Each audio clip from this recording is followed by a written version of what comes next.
Alors, les gens qui ne veulent pas croire qu'il y a des liens entre politique intérieure et politique internationale, il est clair que 5 avril, vote par l'Assemblée nationale de la loi verrouillant l'élection présidentielle.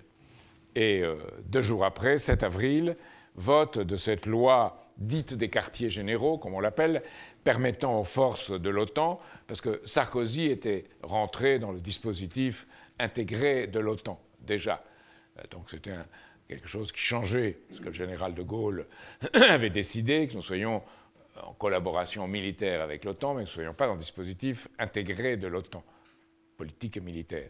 Maintenant, ce que décide Hollande, en allant plus loin, c'est de rentrer, de permettre aux forces de l'OTAN de s'installer chez nous avec leurs uniformes, leurs règles et leurs droits, pas le nôtre, le leur.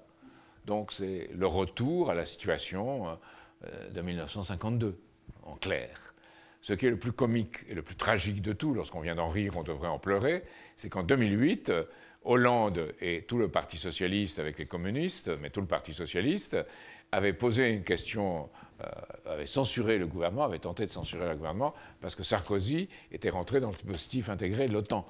Donc maintenant, ce sont eux qui font pire que Sarkozy. Ça signe tout le quinquennat de Hollande, qui en même temps fait ça, et d'un autre côté, il tente d'être celui qui va s'opposer au TTIP et à TAFTA. C'est pour ça qu'il ne faut pas voir les questions en elles-mêmes. Il faut le voir de haut et voir l'ensemble.